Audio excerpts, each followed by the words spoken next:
lives, separate episodes for each candidate.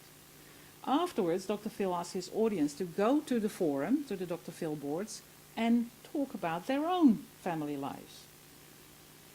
And many people did go to the forums, but they didn't talk about their family lives as Dr. Phil wanted, but they talked about politics. And certainly politics was not in the shows themselves. They really did talk about their family lives. But the forums were about politics, and especially about the war in Iraq. Now, we found many things, of course, but what is most relevant for today is how the discussants in these forums legitimized their claims to truth. It was clear that they considered, to begin with, their personal experience as supreme knowledge. And I'll give you a couple of quotes. I have a daughter in the military and a son-in-law who's getting ready to be deployed to Iraq. My son was in Desert Storm in Kuwait. My daughter volunteered to go to Afghanistan and was upset when she was told it was time to leave. These people volunteer for dangerous deployment because they are taught to defend our country. They understand that if we don't fight terrorism in other countries, we will be fighting it on our own soil. And another one, police, my boyfriend is in Iraq as a Marine and he's voting for Kerry. And dear God, he has to keep that a secret for fear of what could happen to him. Those serving over in Iraq are more confused than those over here are. And then the third one, I am a military spouse, and I guarantee that the majority of the military community supports our President Bush and his choices. Now, what you see here is that the personal is the claim to truth. I know because my brother, my boyfriend, my husband, myself, for instance. So, personal claim to truth. Another thing that was really clear in these comments is how different media were accused of being subjective, and which in turn led to accusations of discussants being subjective themselves. And let me begin with my favorite. You only see what the media wants you to see. Tune into Fox to get a balanced view. It's just fantastic. You have got to be kidding when you tell someone to watch the Fox News channel to get some balanced view.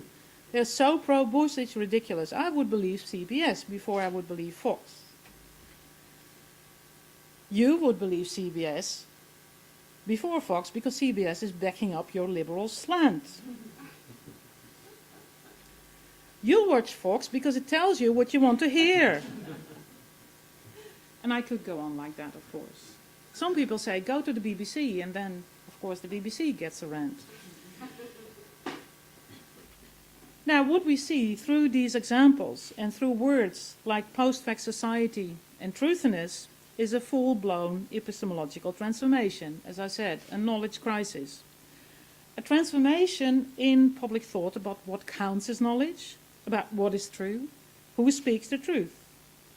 How can we judge whether something is a rumor?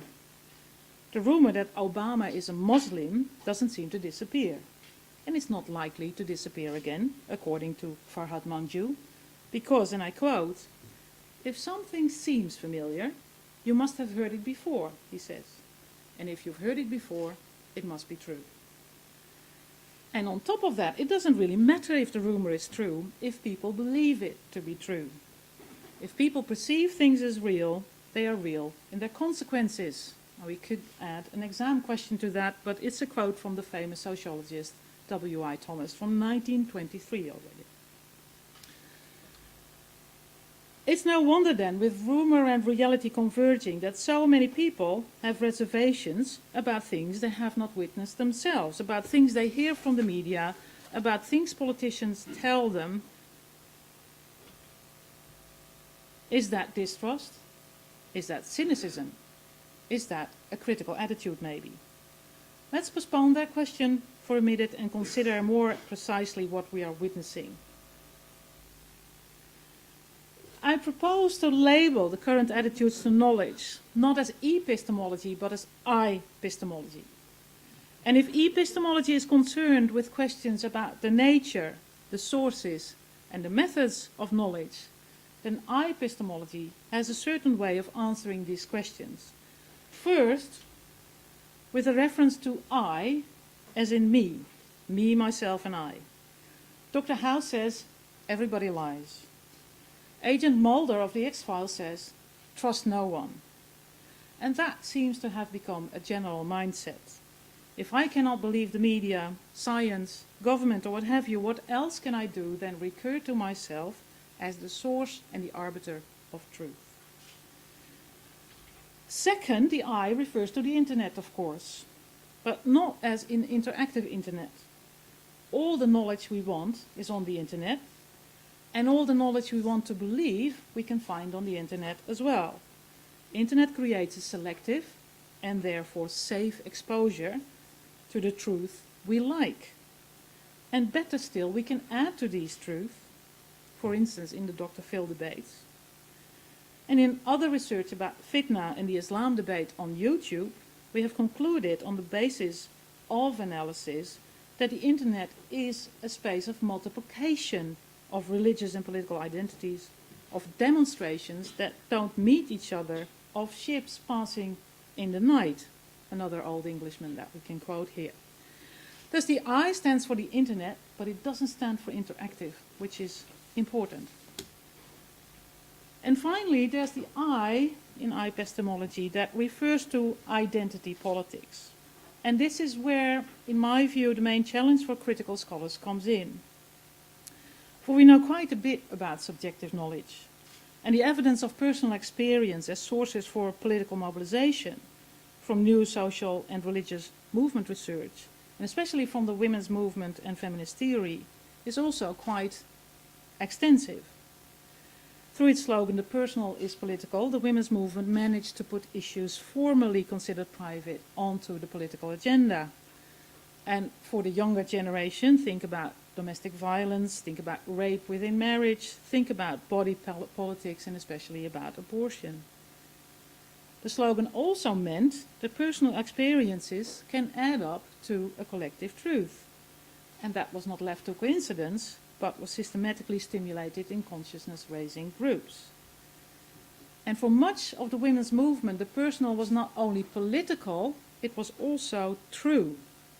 And in feminist theory, that was transformed into concepts like situated knowing and experiential knowledge. Now, how to distinguish that kind of I epistemology from the me, myself, and I variety? They basically assume the same.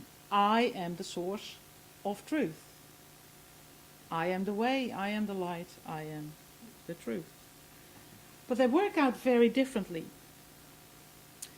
There are no easy answers, of course, to these contradictory tendencies, but these are unmistakably the issues we are faced with when thinking about the current state of our civic cultures and the role of new and old media in them.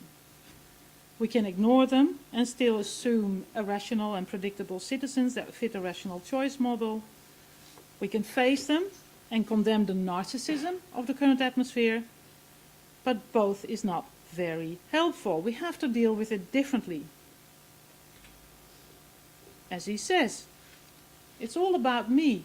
Deal with it. But how can we deal with it? And that's a question that needs both a political and an academic answer.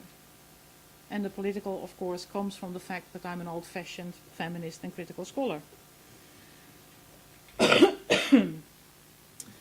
We're not completely without instruments to address the current situation. On the contrary, there are a number of classic concepts that we could go back to and see whether and how they apply. And some of us will even wonder what all the fuss is about. The social psychologists have addressed I epistemology at length, but they have used different words, like selective perception, cognitive dissonance, and we could insert more contemporary terms like selective exposure, affective dissonance, and confirmation bias. The process described remains the same, however. People are limited in their observational capacities and need to be selective. And that is basically a model of deficiency and bias, and it assumes, probably, that with a bigger brain, we would not suffer all these problems. We would be able to get in, sink in everything that, soak in everything that we see. We also have cultural studies approaches, which borrowed all of this from feminist theory. And they speak, as I said, in terms of subjective knowing, of feeling power, and they contend that these types of knowledge add new dimensions to existing knowledge and that they are a positive thing, rather than the result of a lacking capacity to grab everything. It assumes that this kind of subjectivity is the source of all sociality and mobilization. So those are the instruments to make sense of epistemology, the academic instruments, as it appears in concrete situations among real people. But that doesn't tell us all. And this is where I come to slippery grounds, because I suspect that how we make sense of epistemology cannot only be informed by theory and research. There's a strong political dimension here that we need to face as well, with all the uneasiness that it may produce. And it seems clear, yeah, that's the big question mark for later. It seems clear to me that we have leftish and rightish, or left and right, versions of epistemology. On the left we have feminism. As I discussed earlier, the personal is political, and from subjective experience we are able to build a collective movement and change. We also, as leftish individuals, have a strong sense that we are up against corporate transnational powers that have too much uncontrolled influence on what happens in the world. And in terms of self-improvement, we lefties, so to speak, tend to adhere to new forms of spirituality, of understanding the self and finding balance in the self with others and with nature. And when we see epistemology articulated with this kind of politics, I guess that we tend to think of this transformation of knowledge as a positive force, as an ally to the academic project. Or the other way around, we can be allies to that project. On the right, we have similar recurrences to the self as the source of all truth, but with a radically different outcome. We nowadays have the identity politics that comes from different religions and produces subjectivities that together produce whole new agendas, especially when they come from fundamentalist interpretations of, for instance, Christianity or Islam. On the right, people also feel that they're up against corporate powers, but they frame these corporate powers in terms of backroom conspiracies.